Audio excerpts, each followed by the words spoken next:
How to get in the best shape of your life in 2025. The first thing you need to do is stop thinking of the gym as some musclehead, meathead gym bro area. A lot of you watching this think like that. They're like, okay, why would I go lift some heavy shit up and down? I don't want to be doing that. I would rather do other sports that are much more fun, that are much more natural. These preconceptions that I had, that you have, are keeping you stuck. The moment you lift weights, you're gonna realize a whole new world. You're first of all gonna realize there's so many more people other than meatheads and gym bros in the gym. The meatheads and gym bros in the gym are actually really nice. And the third thing you're gonna realize is, damn, this was the way to build muscle. It wasn't to do all these other sports and all these other cardios that your friends say, let's go climbing, let's do this, that. It builds your back muscle. Okay, it does a little bit, but nothing builds muscle more effectively than weight training in the gym. So if there's one thing you do in 2025, just get in the gym and train 3 times a week. If you think this is vain, just focused on looks, guess what every major disease has as their prevention mechanism? Build more muscle, lose more fat. Muscle is healthier. It protects your joints, it protects your bones, blood circulation improves, your VO2 max increases, your cardiovascular health goes up, your strength goes up, so you're less likely to get injured. There's countless benefits. Now, if you are convinced right about now to actually train, then I've made free workout routines for you can get that. But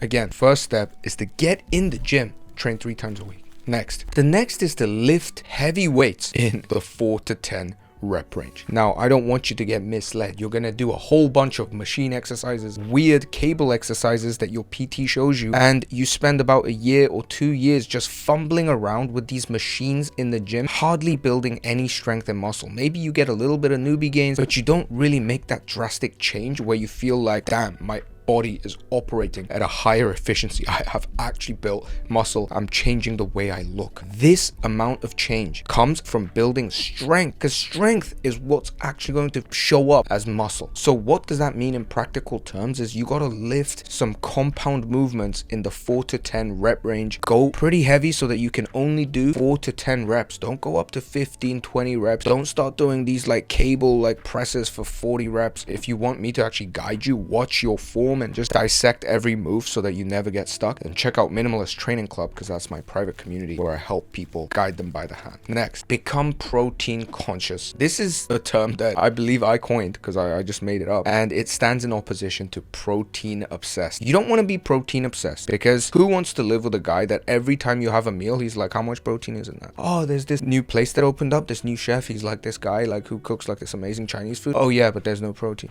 Dude, there's more to life than protein. So you don't want to be protein obsessed, getting depressed and upset and chugging down 3 shakes a day. But you also don't want to be protein ignorant. And the perfect space is when you're protein conscious. That means you're always aware of whether a dish has protein, how much roughly it would have, because you know which foods tend to have higher protein, which foods don't. You've gone through some calculations before, so you're kind of aware. So let's say you had lunch with a friend and the protein content was low. You're already thinking, okay, so for dinner, I'll probably have a higher protein dish. If lunch was high in protein, maybe at dinner you're a bit more relaxed. You're aware, but you're not obsessed. This is key. A lot of people that train well in the gym, that are lifting heavy, they don't actually focus on their protein, which means you're putting in all the effort in the gym and getting only 50% of the results. So become protein conscious. Try to get 80 grams of protein consistently every day. And once you can do that, try to get 100 grams consistently per day. Next is, of course, to become calorie conscious. Another thing that I have just coined and made up. You want to calculate calories for a while so you know the general content of calories in various kinds of food. And again, you want to be able to look at a plate of food and be like, that's probably around 850. This one, based on my experience of calculating accurately in the past, 1200. And this ability to guesstimate the calories in a certain dish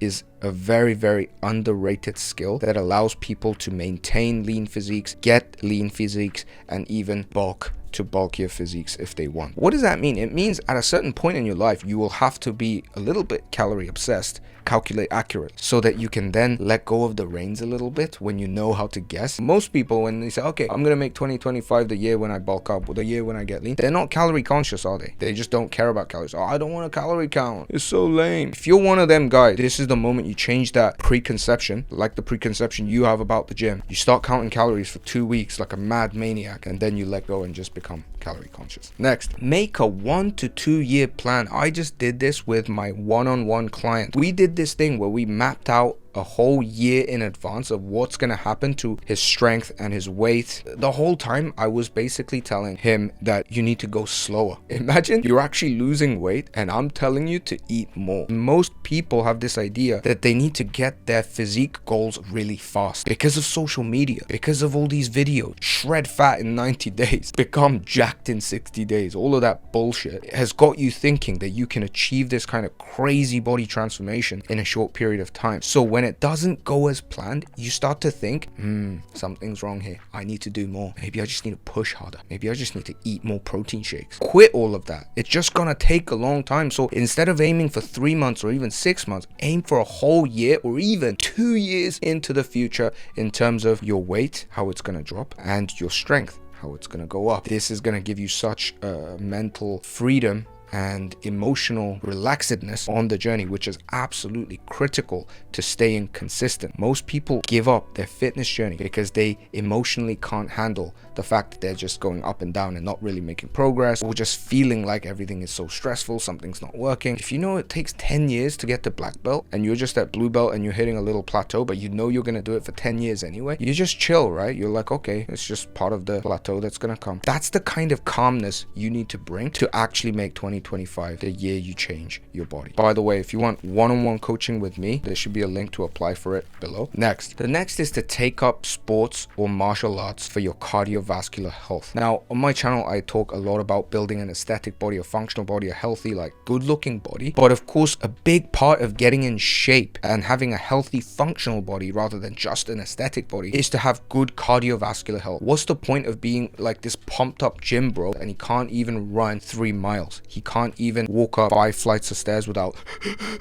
so take up martial arts. Jiu-jitsu is absolutely amazing if you're like somebody who's like a real brainiac. But boxing, football, soccer, baseball, hockey, whatever the hell thing you actually enjoy, it's gonna show you a lot of things. It's gonna teach you a lot of lessons about the kind of training you do in the gym. You're gonna start to appreciate a lot of unilateral movements. You're gonna start to appreciate a lot of bodyweight movements, and it's just gonna make you a more well-rounded athlete and build you that lean and athletic body, which I think, by the way, is the new meta. It's the new aesthetic body. It's not this crazy gym bro V-taper. It's the lean and athletic athlete's physique. So pick one up in 2025. Think of one now, pick one up and start it. It will be the best decision you made.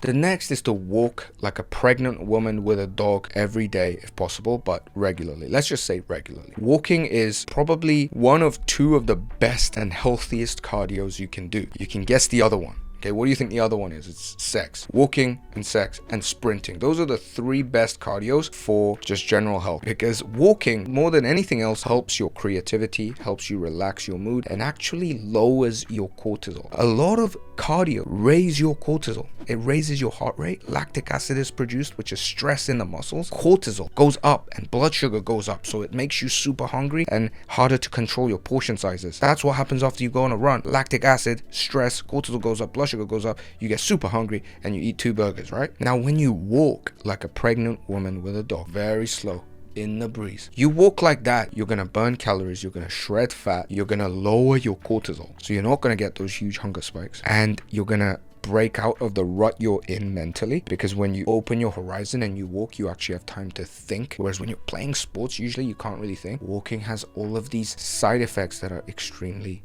beneficial. And what does that mean in a practical sense is like prioritize walking, put it in your calendar. Now the same could be said about breath work or getting good sleep. These are such fundamental things, breathing, sleeping, and walking. But because they're so fundamental, when I say to you do it, you'll be like, oh yeah, I'll get it, it's pretty obvious, like, and then you never do it. You don't put it in your calendar, right? Imagine put breathe on your calendar. It just seems dumb. Just same way putting walking sounds dumb. But if you put breathing for 1 hour or walking for 1 hour, breathing meaning actually consciously breathing and doing breath work and deep breathing and meditation, that would improve your mental health, your vocal projection, your physical health, your cardiovascular health. Just because something's obvious, don't take it to mean that it's less valuable. Sometimes the most valuable things are the most obvious things, and walking is one of them. And I'll just add breathing too. Next, there is such a thing as a shortcut in life, and whenever I want to get good at something, I reach out to a mentor. Like in jiu-jitsu, how good would I be at jiu-jitsu if I didn't have the coaches that I have and the people who are lower level, same level, higher level than me doing things with me? And let me tell you, you learn from each and every person. The person that's on the lower level, you can learn from them because you can see the mistakes that people make, and you can also practice your skills because they're not ready to defend them. So you can hone your skills. Same level, you can see really where you're at, and you got this competitive aspect. Higher level people, you work on your defense. And the same thing is in this fitness sphere. When it comes to building muscle, losing fat, there are formulas, there are shortcuts, there are tactics, there are strategies, there are hurdles, there are obstacles, there are stories, narratives that get built through time that you got to overcome to actually get to your goal. It's not just a straight line. There's going to be humps, you're going to fall off, you're going to have to come back, and all of that process is going to be made much easier and faster and simpler if somebody is guiding you on the way. If you want that to be me, join Minimalist Training Club, which is my private community where I jump on calls with you, actually talk to you one-on-one and guide you through this process. And with those 8 tips, you can get in the best shape of your life in 2025. Share this with somebody that needs to see it. Talk to you next week. Bye-bye.